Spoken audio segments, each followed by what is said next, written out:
बोल केशव माधव गोविंद बोल केशव माधव गोविंद बोल।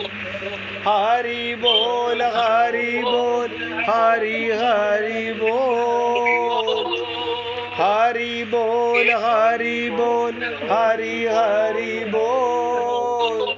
केशव माधव गोविंद बोल केशव माधव गोविंद बोल। हरि बोल हरि बोल हरि हरि बोल हरि बोल हरि बोल हरि हरि बोल। केशव माधव गोविंद बोल केशव माधव गोविंद बोल। हरि बोल हरि बोल हरि हरि बोल हरि बोल हरि बोल हरि हरि बोल।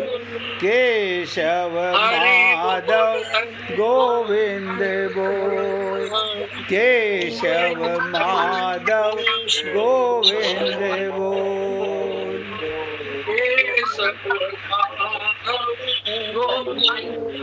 सभी पुण्य आत्मा पूरी एकाग्रता के साथ सुनिएगा। तो 50-60 साल पहले लोग कुंभ में जाते थे। कुंभ माने घड़ा, ध्यान दीजिएगा। वहाँ पर जो संत महात्मा पंडाल के अंदर वहाँ आने वालों को आत्मज्ञान कराते थे। वो कैसे कराते थे? संतों के हृदय से, उनके घड़े से जो ज्ञान निकलता था शब्द रूपी गंगा में, वहाँ गोता कौन लगाने जाता है? आप बताइए, कब कुंभ जाकर के आपने 10 दिन 15 दिन महीना भर लगाया? और किसी संत महात्मा के वहाँ रह कर के हम तो इधर गए, उधर गोता मारा, उधर फ्लाइट पकड़ी, प्रयागराज हो ही आए, त्रिवेणी में नहाई आए। ये काया का भ्रम, माया का भ्रम इतनी आसानी से नहीं मिटता।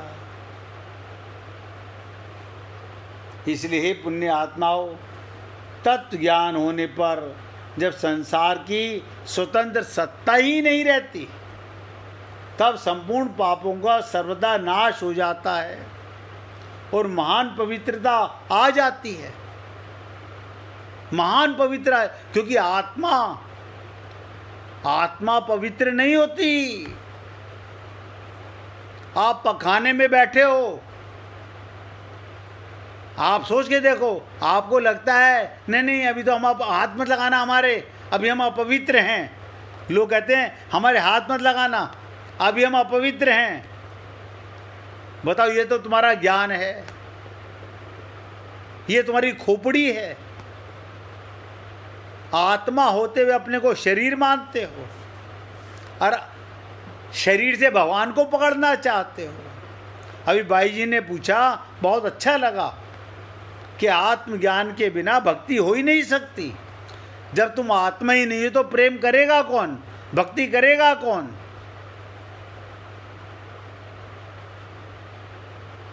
इसलिए संसार में ज्ञान के समान पवित्र करने वाला दूसरा कोई साधन है ही नहीं। हे पुण्य आत्माओं, जीवन बहुत अनमोल है और आप हम लोगों को मिला हुआ है। निवेदन करना मेरा कार्य है, इसे निरर्थक मत जाने दो।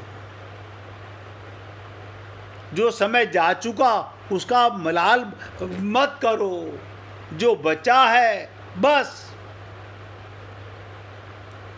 इसी का सदुपयोग कर लो, इसी का सदुपयोग कर लो। सबका अपना अपना भाग्य है। एक लीला सुनिएगा। फिर चर्चा करेंगे। एक व्यक्ति एक दिन बिना बताए काम पर नहीं आया। मालिक ने सोचा इसकी तनख्वाह बढ़ा दी जाए तो ये और लगन से काम करेगा, और इसकी तनख्वाह बढ़ा दी। अगली बार जब उसको तनख्वाह से अधिक पैसे दिए, अगली बार जब उसे तनख्वाह से अधिक पैसे दिए तो कुछ नहीं बोला, चुपचाप पैसे रख लिए। कुछ महीनों के बाद वो फिर छुट्टी मार गया।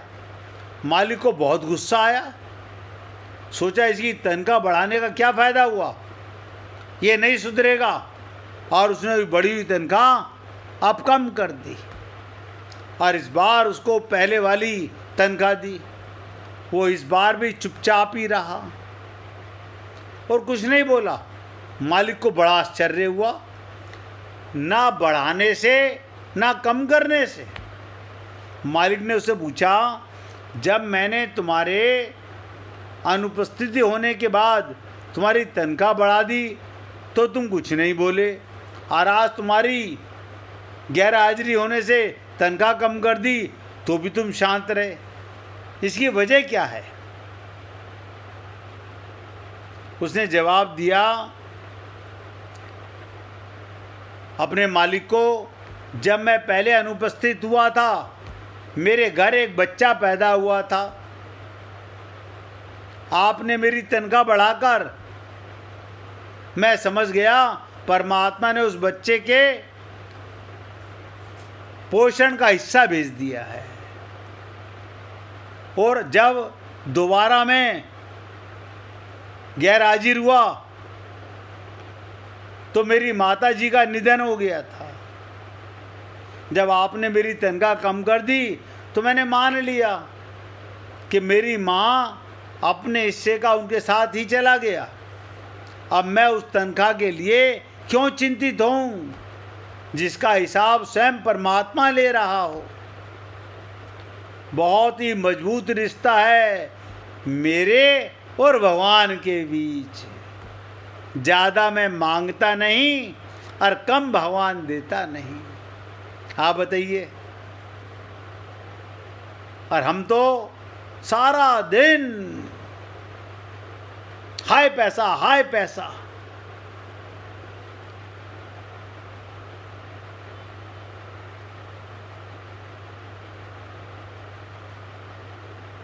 इसलिए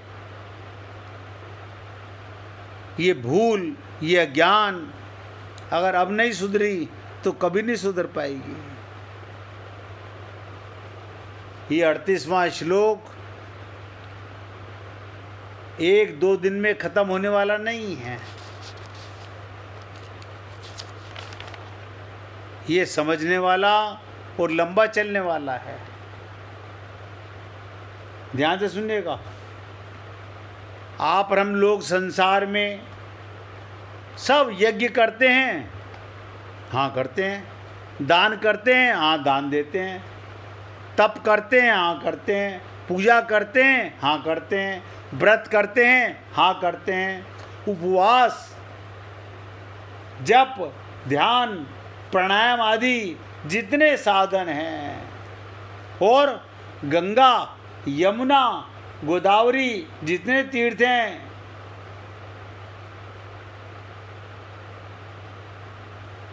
ये सब ध्यान दीजिएगा, ये सब के सब मनुष्य के पापों को नाश करके उसे पवित्र करने वाले हैं। फिर हम अब तक पवित्र हुए क्यों नहीं? हमने यज्ञ किया, उससे सीखा नहीं। दान किया, उसमें अहंकार पाल लिया। हमने तप किया तो भगवान से संसार मांगने के लिए। हम पूजा की तो, व्रत किया तो, जप किया तो, ध्यान किया तो, प्राणायाम किया तो, जितने साधन, गंगा गए तो, यमुना गए तो, गोदावरी गए, जहां गए, लेकिन पवित्र नहीं हुए। ये सारे साधन पवित्र करने वाले हैं, परंतु उन सब में भी ध्यान दीजिएगा, अब ना तो यज्ञ की आवश्यकता, ना दान की आवश्यकता, ना तप की आवश्यकता, ना पूजा व्रत उपवास की आवश्यकता, ना जप ध्यान प्राणायाम की आवश्यकता, ना गंगा यमुना गोदावरी जाने की आवश्यकता। सब में पवित्र तत्व ज्ञान के समान पवित्र करने वाला, इनमें कोई भी साधन नहीं है, कोई भी नहीं है। और आप हम लोग पूरा परिवार बैठ के गठ जोड़ करके पंडित जी हमसे यज्ञ करा रहे हैं, हम बड़े खुश हो रहे हैं, फूले नहीं समा रहे हैं। यानी इससे बड़ा कोई तीर्थ नहीं है। मैंने बताया ना, पहले कुंभ में जाकर के लोग बाग महीनों लगाते थे, संत महात्मा के पंडाल में बैठ के उनके शरणागत होकर उनका सत्संग सुनते थे, आत्मज्ञान प्राप्त करके घर लौटते थे, पवित्र होके घर आते थे।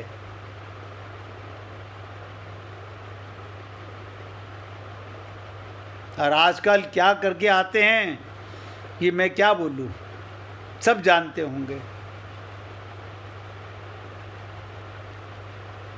सब तत्व ज्ञान के साधन हैं और तत्व ज्ञान उन सबका साध्य है। वे सब तत्व ज्ञान के साधन हैं और तत्व ज्ञान उन सबका साध्य है।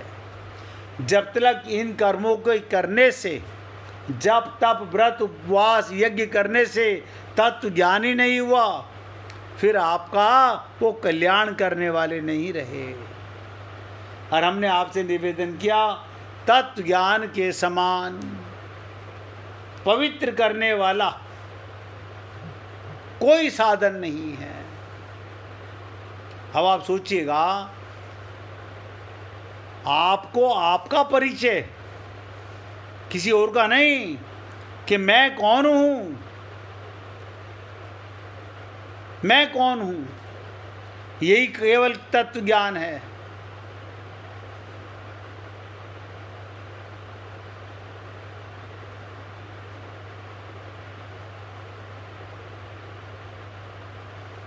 लेकिन आप और हम लोग पता नहीं कौन से जप तप में कहाँ कहाँ अपने मन को भ्रमित करके समझ रहे हैं हमने बहुत बड़ा अपना कल्याण कर लिया है, लेकिन कल्याण का मार्ग खुला नहीं है। क्योंकि आत्मज्ञान के बिना आप जो भी कर रहे हो वो तो शरीर के भ्रम से कर रहे हो। पूजा तो शरीर कर रहा है, गंगा तो शरीर नहा रहा है, भक्त भगवान को जिस रूप में देखना चाहता है, भगवान उसके भाव के अनुसार वैसे बन जाते हैं। लेकिन हम तो मंदिर में जाकर एक ही भगवान को देखते रहते हैं। कल आए थे तब भी यही राधा कृष्ण थे, आज भी यही राधा कृष्ण है, बस पोशाक बदल लिए बस।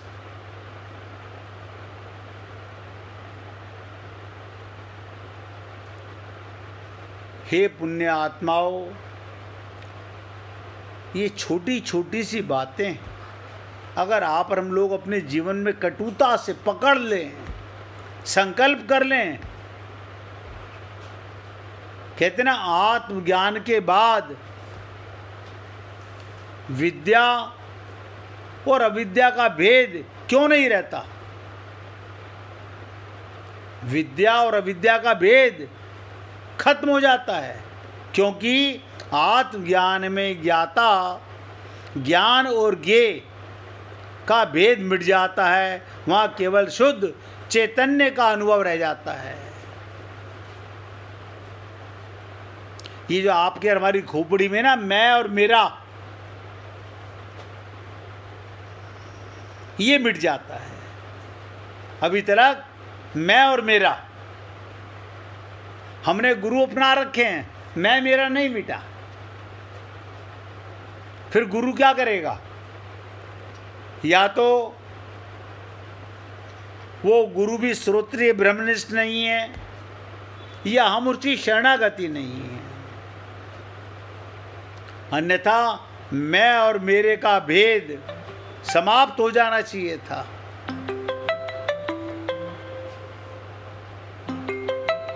इसलिए हे पुण्य आत्माओं, मैं और मेरे का भाव कैसे समाप्त होता है? जब व्यक्ति स्वयं को शरीर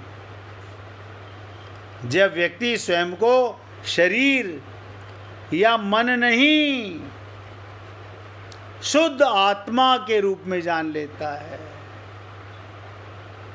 क्या बताओ? जब व्यक्ति स्वयं को शरीर या मन नहीं, शुद्ध आत्मा के रूप में जान लेता है, तब मैं मेरा अहंकार सब समाप्त हो जाता है, सब समाप्त हो जाता है। इसलिए आत्म स्वरूप में ध्यान दीजिएगा, आत्म स्वरूप में बंधन और मोक्ष का प्रश्न क्यों नहीं उठता? आत्मा में ना कोई बंधन है, ना उसे मोक्ष की जरूरत है।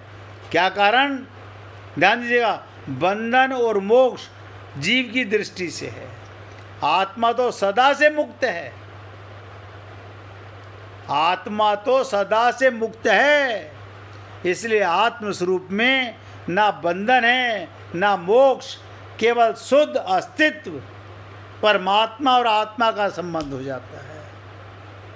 ये छोटी छोटी सी बातें मैं आपसे जो कर रहा हूँ, ये इसलिए कर रहा हूँ आपके हृदय में आत्मज्ञान का पूर्ण रूपेण ज्ञान प्राप्त हो जाना चाहिए।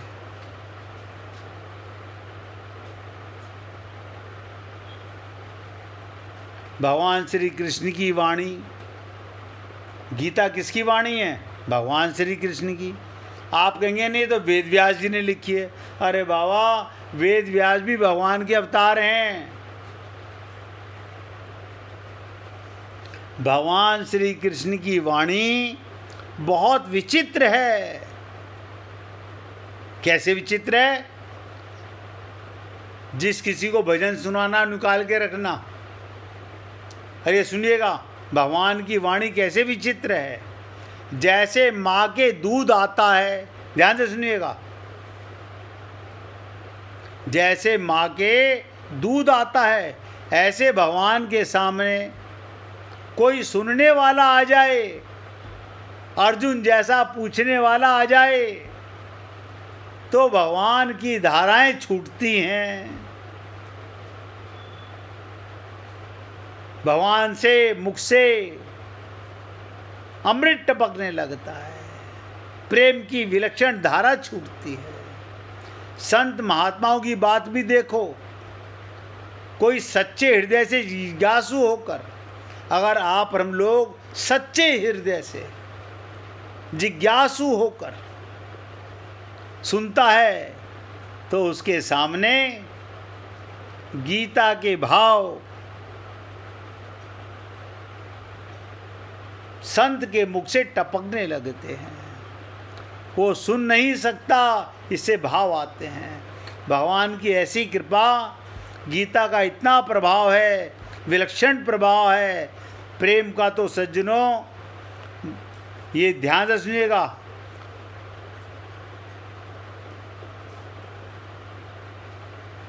बच्चों कहते ना, सब सुनो और अपने प्रेम से और गीता का अध्ययन करो। जब तक गीता के एक एक श्लोक को आप हम लोग हृदय से हृदयंगम नहीं करेंगे, ये भगवान का जैसे माँ के दूध को बच्चा सीधा अंदर ले जाता है। मैंने इसीलिए उपमा दी है, माँ के स्तनों से दूध निकलता है, बच्चा सीधा मुख में ले जाता है। ऐसे ही ये भगवान की वाणी संत महात्माओं के मुखारबिंद से जब आती है तो सीधा अमृत के समान हृदय में ले जानी चाहिए। हम बुद्धि नहीं लगाते। भगवान ने मनुष्य की रचना ना हो, रचना करके अपने सुभोग के लिए, ना उसको भोगों से लगाने के लिए और ना उस पर शासन करने के लिए की है। आप हम लोगों को मनुष्य शरीर क्यों दिया भगवान ने? इसलिए दिया ये आत्मज्ञान के बाद केवल मेरे से प्रेम करे।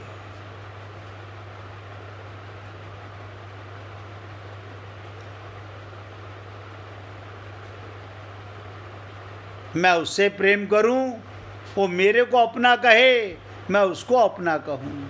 वो मेरे को देखे और मैं उसको देखूं।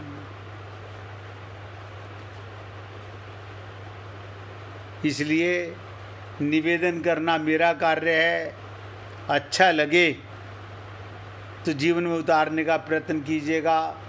आज की आखिरी बात, समुद्र में कोई राई नहीं निकाल सकता। समुद्रों में से कोई राई नहीं निकाल सकता, परंतु संतों ने संसार भर के ग्रंथों में से गीता का सार निकालकर आप और हम लोगों को अपनी विलक्षण वाणी से भगवान का प्रेम पिलाने का प्रयत्न किया है। आज मैं अपने शब्दों को यहाँ विराम दूंगा। कल इससे आगे जो भगवान ने कहा पवित्राणाम पवित्रम, उसकी चर्चा करेंगे। अब आप सुनाना चाहती हैं? गुड्डी जी से भजन सुनिएगा भैया, सुनाइए। अरे बहना झूला तो झूले नंद लाल, झूलावे प्यारी राधिका। झूला तो झूले नंद लाल, झूलावे प्यारी राधिका।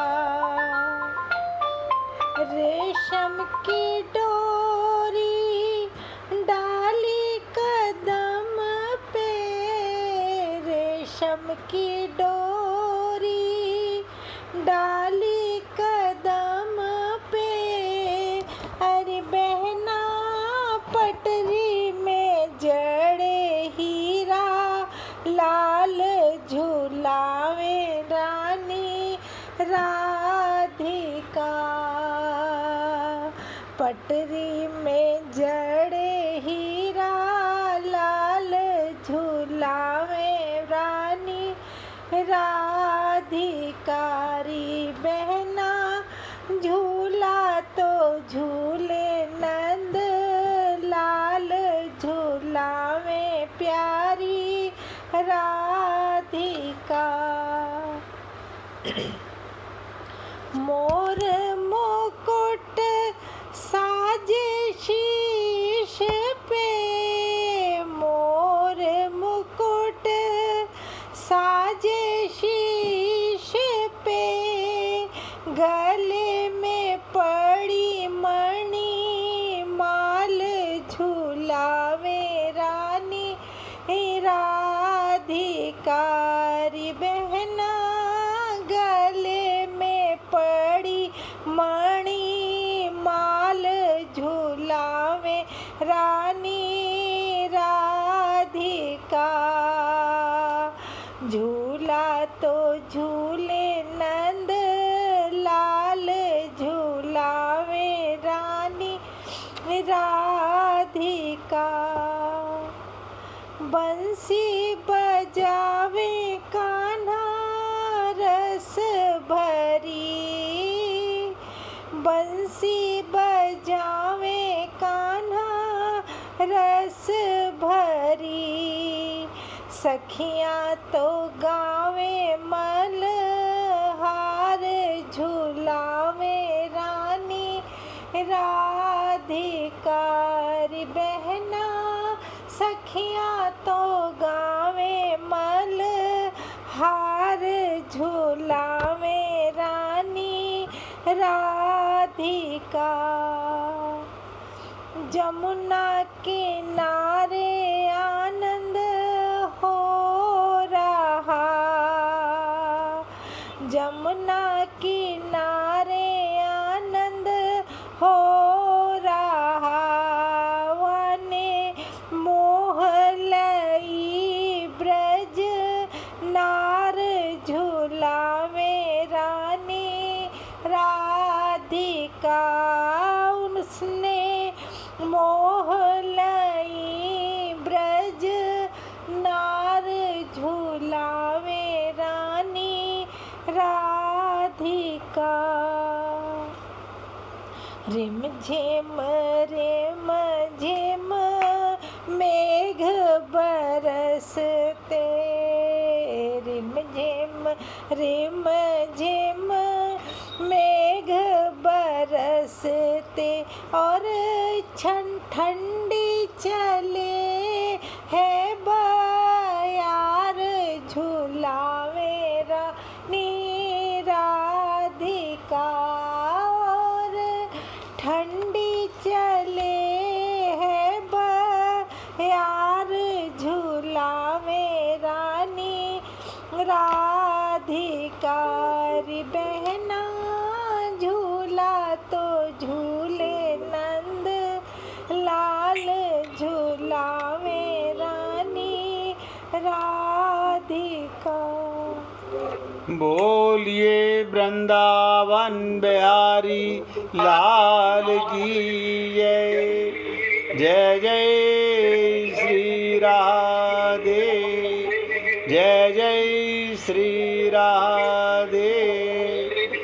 बोलिए लाल जी का मंगल हो, सभी भक्तों का मंगल हो। सबको राधे राधे भैया, सबको राधे राधे भाई, राधे राधे, राधे राधे जी, राधे राधे। सबको राधे राधे भैया।